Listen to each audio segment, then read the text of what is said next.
제44장. 그 후에 요셉이 자기 집의 관리인에게 명령을 내렸습니다. 저 사람들의 자루에 곡식을 넣을 수 있는 대로 넣어라. 그리고 그 곡식 자루 속에 돈도 넣어 주어라. 그리고 내 은잔을 저 막내 동생의 자루에 넣어라. 그리고 그 자루에 돈도 넣어라. 관리인은 요셉이 말한 대로 했습니다. 새벽이 되어 형들은 나귀를 끌고 길을 떠나게 되었습니다. 그들이 성을 떠난 지 얼마 되지 않아서 요셉이 자기 집의 관리인에게 말했습니다. 그 사람들을 뒤쫓아라. 그 사람들을 붙잡게 되면 왜 선을 악으로 갚느냐. 너희들이 훔친 잔은 내 주인이 술을 마실 때 쓰시는 것이다. 그리고 꿈을 해몽하실 때도 그 잔을 쓰신다. 너희는 너무나 몹쓸 짓을 했다 하고 말하여라. 그리하여 관리인은 요셉의 형들을 뒤쫓아가서 요셉이 하라고 한 말을 그들에게 했습니다. 그러나 요셉의 형들이 관리인에게 말했습니다. 왜 그런 말씀을 하십니까?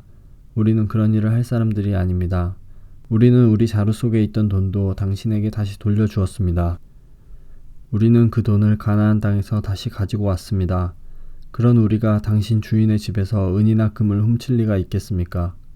만약 그 은잔이 우리들 중에 누군가의 자루에서 나온다면 그 사람을 죽여도 좋습니다. 그리고 우리는 당신의 노예가 되겠습니다. 관리인이 말했습니다. 당신들 말대로 하겠소. 하지만 은잔을 훔친 사람만 내 종으로 삼을 것이요. 다른 사람들은 그냥 가도 좋소. 그리하여 모든 형제들이 서둘러 자루를 내려서 풀었습니다. 관리인이 맏형에서 막내 동생에 이르기까지 한 사람씩 자루를 살펴보았습니다.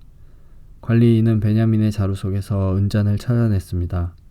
형들은 너무나 슬퍼서 자기 옷을 찢었습니다. 그들은 자루를 나귀에 다시 실은 뒤에 성으로 돌아갔습니다. 유다와 그의 형제들이 요셉의 집으로 돌아왔을 때 요셉은 집에 있었습니다. 그들은 요셉 앞에서 땅에 엎드려 절했습니다. 요셉이 그들에게 말했습니다. 어찌하여 이런 일을 저질렀느냐? 나 같은 사람이면 이런 일쯤 점을 쳐서 다 알아낼 수 있다는 것을 몰랐느냐? 유다가 말했습니다. 총리님께 무슨 말씀을 드릴 수 있겠습니까? 그리고 우리에게 죄가 없다는 것을 어떻게 보여드릴 수 있겠습니까? 하나님께서 우리의 죄를 드러내셨습니다. 그러니 이 잔을 훔친 베냐민뿐만 아니라 우리 모두가 총리님의 종이 되겠습니다. 그러나 요셉이 말했습니다. 그런 일은 내게 있을 수 없다. 오직 은잔이 그 짐 속에서 발견된 사람만이 내 노예가 될 것이다. 나머지 사람들은 자유롭게 너희 아버지에게로 돌아가도 좋다. 그러자 유다가 요셉에게 나아가서 말했습니다. 총리님께 한 말씀 드릴 테니 허락해 주십시오. 제발 저에게 노여워하지 마십시오. 총리님은 파라오만큼이나 높으신 분입니다. 전에 저희가 여기에 왔을 때 총리님은 너희에게 아버지나 다른 형제가 있느냐 하고 물어보셨습니다. 그때 저희에게는 늙으신 아버지가 계십니다. 그리고 동생도 있습니다. 저희 동생은 아버지가 늙으셨을 때 낳은 아들인데 저희 막내 동생의 형은 죽었습니다. 그래서 그 막내 동생은 그 어머니의 마지막 남은 아들이 되었습니다. 우리 아버지는 그 아이를 매우 사랑하십니다. 라고 대답했습니다.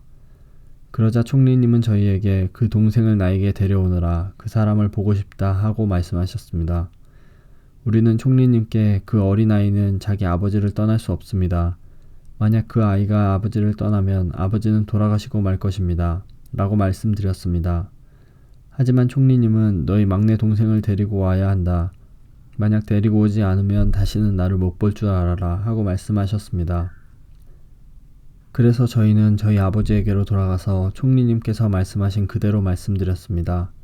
얼마 뒤에 저희 아버지께서 다시 가서 곡식을 좀 사오너라 하고 말씀하셨습니다.